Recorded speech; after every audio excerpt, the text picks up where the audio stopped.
Welcome back to another video. Today I'm talking about Danzo. Now we all know Danzo is a well-hated character in the Naruto community and a well-hated character in the Naruto franchise and in the Naruto anime itself. He is extremely unlikable and is seen as someone who took things way too far in deliberation to most people's favorite character, Itachi, and the deterioration of his health, and basically caused the Uchiha massacre substantially. I guess he helped in the Uchiha massacre, but that was going to happen either way. So, about that. Danzo himself, right? There's many things, but what you can say about Danzo is that was he really wrong about instigating the Uchiha massacre through the means of Itachi, and by any means was he wrong in terms of how he protected the leaf in his own way from the shadows?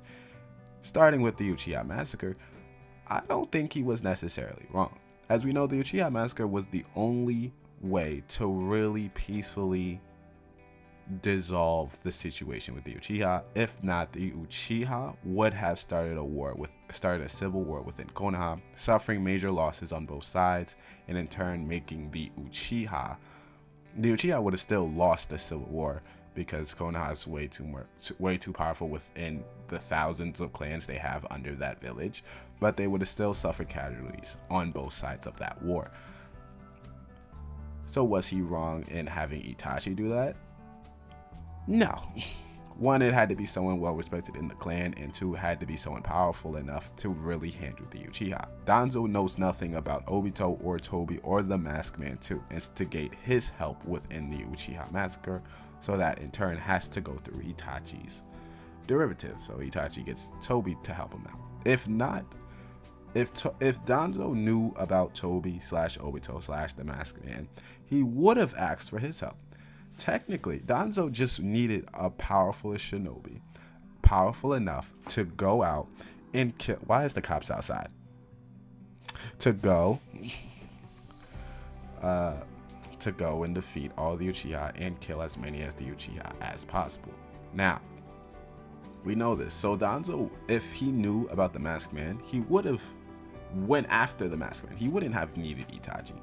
He tried to use Shisui, but then Shisui came up with a different plan, and Itachi was desperate enough to just kill everyone, and then Itachi went to Tobi to help him kill the Uchiha.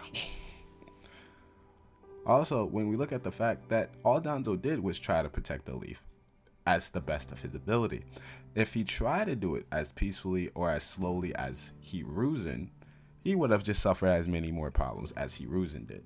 Hiruzen in turn negated or neglected Minato's child, neglected the village mostly when he got older, allowing basically Orochimaru to run rampant, where if Danzo caught Orochimaru in that standpoint, Orochimaru would be dead.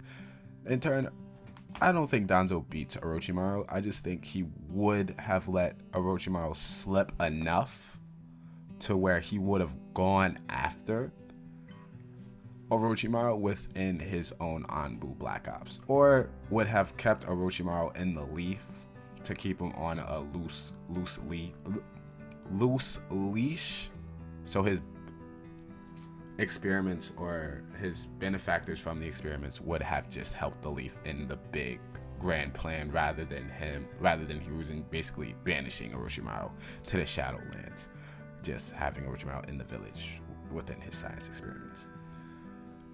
Other than that, Danzo was not a good guy by any means, but someone who had good intentions but just did not see the methods to his madness, as he saw Hiruzen gain all this power and try to do it the way he saw most likely how Tobirama handled the situation.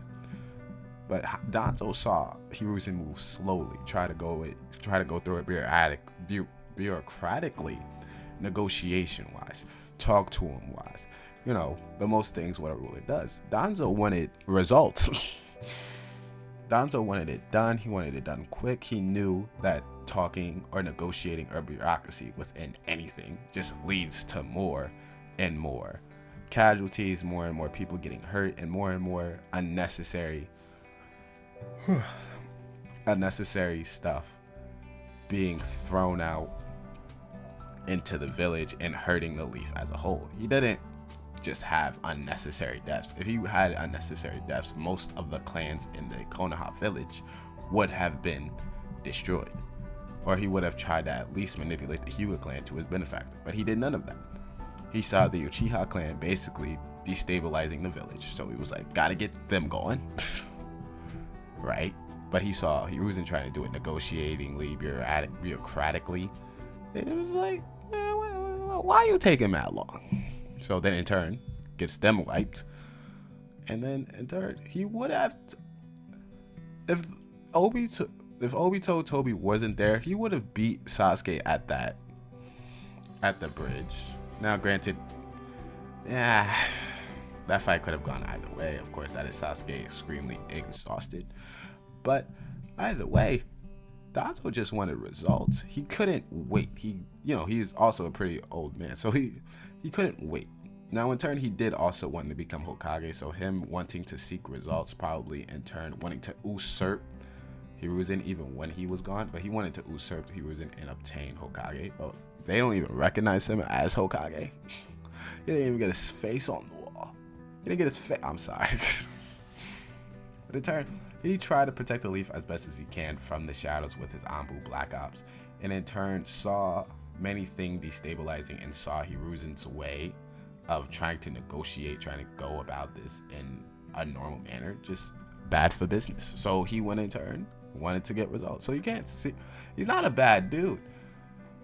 He had good intentions. He wanted to protect the Leaf, and he doesn't do unnecessary killing. He only does killing rather to protect the Leaf, or that's it. He just wants to protect the Leaf. If the Uchiha wouldn't have been so destabilized, he would have left them alone.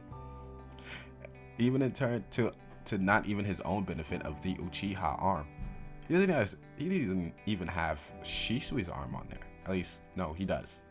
No, he does have Shisui's arm. So I'm bugging on that point. But yeah, he just wanted results. He wanted to gain as much power as he can, and mostly he didn't do unnecessary killing to a certain extent because he just wanted the Leaf to prosper over the many nations. Now, like and subscribe. I'll see you in the next one. So Danzo isn't really a bad guy. I'd say he's more like an anti-hero.